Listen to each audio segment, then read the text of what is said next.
विषय साहित्य सौरभ सप्तम श्रेणी कविता बाळुत बिरसे। कवि होउछंती अनंत पट्टनायक। कविर परिचय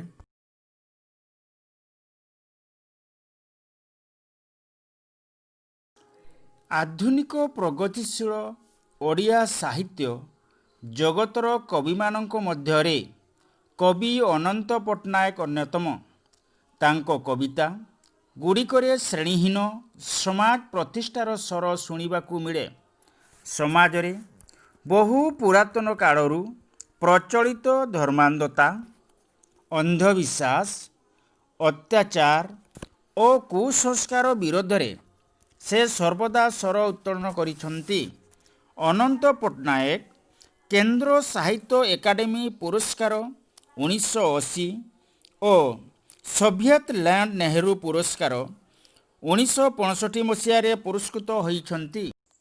तांको द्वारा रचित शांति शिक्षा दर्पण करे आजी, अलोड़ा लोड़ा, रक्त शिक्षा, छाईर छिटा एवं अबांतर प्रभृति कविता ग्रंथ तांकर असामान्य प्रतिभार परिचय प्रदान करे। पिलामाने कविर परिचय विषय जानिल, तेबे आस एबे कविताटी को आवृत्ति करुछि, मन देई शुण।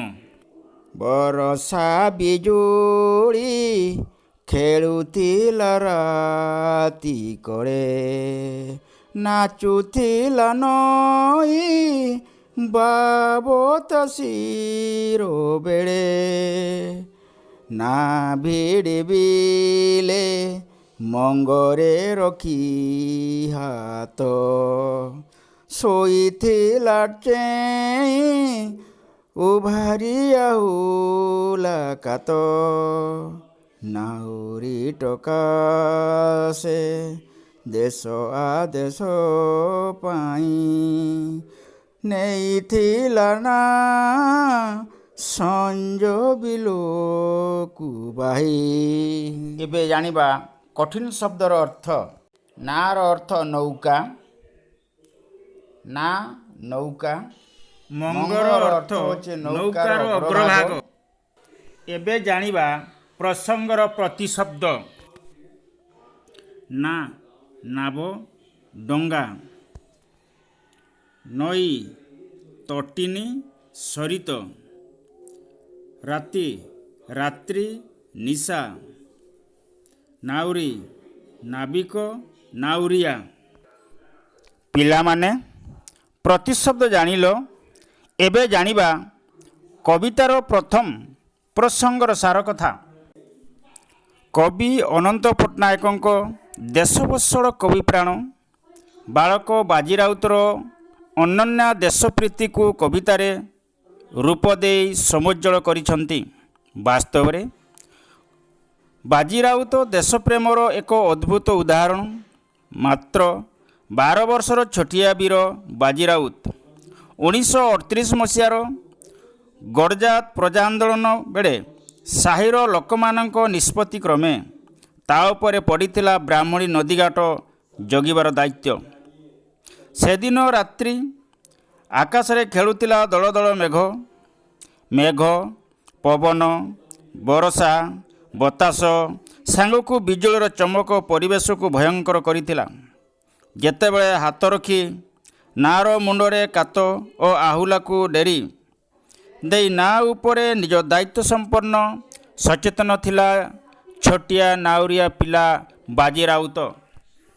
पिलामाने एही प्रसंगर सार कथा जानिल, तेबे एही प्रसंगर केतोटी संक्षिप्त प्रश्न और उत्तर आलोचना करुछि शुण।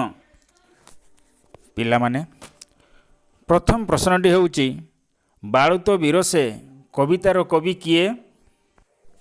उत्तर हेउछि जे बाळुत बिरसे कवितार कवि हेउछंती अनंत पट्टनायक। 2 नंबर प्रश्न, गडजात प्रजा आंदोलन केबे होइतिला? उत्तर हेउछि जे गडजात प्रजा आंदोलन 1938 मसीह होइतिला। तृतीय प्रश्न, गडजात प्रजा आंदोलन बाजीराउत को କେଉଁ ଦାୟିତ୍ୱ ମିଳିଥିଲା? ଉତ୍ତର ବାଜି ରାଉତକୁ ବ୍ରାହ୍ମଣୀ ନଦୀଘାଟ ଜଗିବାର ଦାୟିତ୍ୱ ମିଳିଥିଲା। ଚତୁର୍ଥ ପ୍ରଶ୍ନ, ରାତିରେ ନାଉରିଆ ଟୋକା କ'ଣ କରୁଥିଲା? ଚତୁର୍ଥ ପ୍ରଶ୍ନର ଉତ୍ତର, ରାତିରେ ନାଉରିଆ ଟୋକା ବାଜି ରାଉତ ବିଲରେ ନାଆ ଭିଡ଼ି ମଙ୍ଗରେ ହାତ ରଖି ଚେଇଁ ଶୋଇଥିଲା। ତେବେ ଏହି ପ୍ରସଙ୍ଗର ସଂକ୍ଷିପ୍ତ ପ୍ରଶ୍ନ ଉତ୍ତର ଆଲୋଚନା କଲୁ। ଆଜି ତ ସମୟ ହୋଇଯାଇଛି। ଆଗାମୀ ପିରିୟଡ଼ରେ ଦ୍ୱିତୀୟ ପ୍ରସଙ୍ଗଟି ପଢ଼ିବା। ସମସ୍ତ ପିଲାମାନଙ୍କୁ ମୋ ତରଫରୁ ଧନ୍ୟବାଦ।